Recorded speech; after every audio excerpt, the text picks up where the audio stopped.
Alors bonjour, je m'appelle Maxime Grange, j'ai 23 ans et je suis dans la promo 2020-2025, la promotion Kirk Lewin.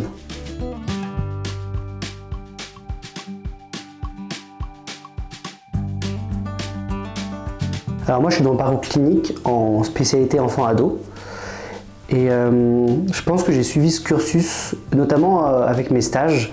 J'ai toujours fait des stages avec des adolescents et jeunes adultes, que ce soit en IM-Pro ou en université. Et je me suis rendu compte que c'était surtout avec cette population que j'étais le plus à l'aise, avec aussi des problématiques très variées. Et je me suis dit que associer la spécialité enfant-ado à cette pratique, ça allait me permettre d'être le plus à l'aise possible en sortie d'études, pour pouvoir commencer mon activité professionnelle en étant plus à l'aise pour pouvoir me former à côté. Je sais aussi que j'avais un peu hésité avec la filière PSTOS, qui avait un autre nom à l'époque quand j'y réfléchissais, mais parce que c'est vrai qu'avec Psynside, du coup, j'ai aussi découvert le monde du travail, et c'est vrai qu'il y avait aussi des choses très intéressantes, très riches avec la psychologie du travail, pardon. Donc voilà, finalement, je me suis dit quand même le clinique, c'est ce qui me motive le plus, mais pourquoi pas dans le futur avoir différents projets, on verra bien.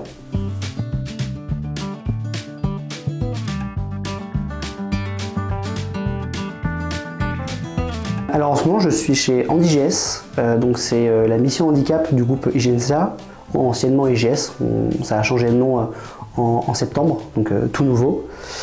Et du coup on a deux missions principales, on a tout le côté insertion et suivi des personnes en situation de handicap, des jeunes, enfin des étudiants qu'on suit. Donc on s'assure que tous les aménagements qui sont mis en place pour leurs besoins spécifiques soient bien respectés par les équipes pédagogiques, les responsables de formation, etc. Et qu'au niveau insertion, on puisse les accompagner notamment avec des entreprises partenaires. Et après, il y a tout le volet psy, qui là me stimule d'autant plus, avec du soutien psychologique et des ateliers aussi, ateliers de prévention, que ce soit à destination des étudiants, ça peut être sur la gestion du stress, les émotions, etc. Ou aussi des webinaires pour les équipes pédagogiques justement, pour les former à ces questions de santé mentale ou de handicap. Et donc voilà, donc depuis septembre jusqu'à fin juin, j'investis ce stage avec beaucoup de plaisir. Et voilà, j'apprends à travailler avec ces deux casquettes et c'est franchement très intéressant.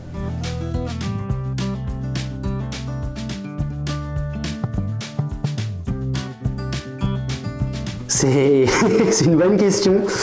Comme je disais un peu précédemment, avec déjà mon hésitation entre clinique et psychologie du travail, j'ai beaucoup d'idées, je pense que je vais souvent bouger. Je vais commencer par le choix de la stabilité. Je suis en contact avec mon précédent stage, d'ailleurs en SSU, en service de santé universitaire, parce que c'est quelque chose qui m'intéressait beaucoup et j'aimerais bien commencer par là.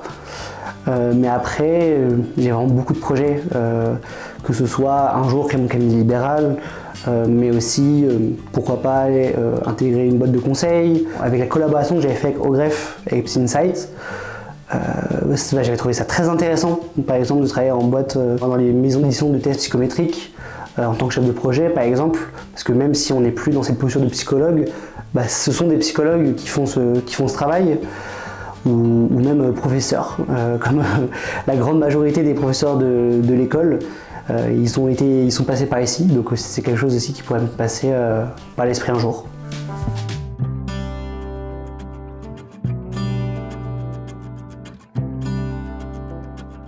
Ça me rend nostalgique juste de cette question. J'ai vraiment passé beaucoup de bon temps ici. J'ai adoré mon cursus. Il a commencé de manière très particulière avec le Covid. Donc ça m'a donné envie de l'investir encore plus avec le milieu associatif, avec les activités, avec tous mes amis, les différentes promotions. C'était vraiment agréable.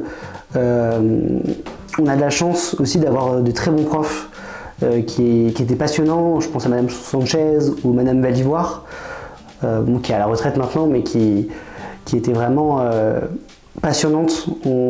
J'ai vraiment adoré, que ce soit même le campus. Je passe beaucoup de temps sur le campus. Je suis toujours un peu là à traîner dans le BDE, à parler aux gens, etc. Et ouais, je garde un très bon souvenir de ces 5 ans qui arrivent à leur fin.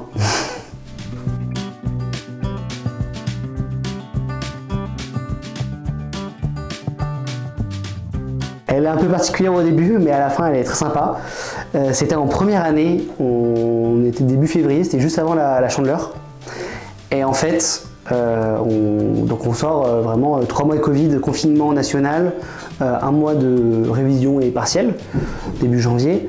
Donc on avait passé 1 mois en septembre où on se connaissait, mais là on se rencontre un peu. Et donc il y a cette ambiance un peu bizarre où on a envie de passer du temps ensemble, mais on se connaît pas trop.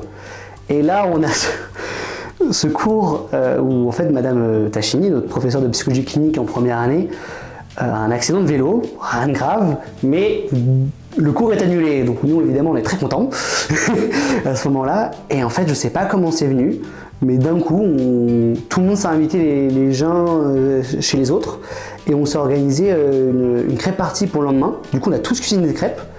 Et le lendemain midi, on s'est fait ça, un repas avec les 60 de la classe, crêpe party, tout le monde ensemble. C'était vraiment le premier moment un peu convivial qui permettait de revivre un instant de promo. Nous qui n'avons pas eu de week-end d'intégration ou pas eu d'apéro pour se familiariser les uns avec les autres. C'était le premier moment convivial comme ça et c'était un très bon souvenir.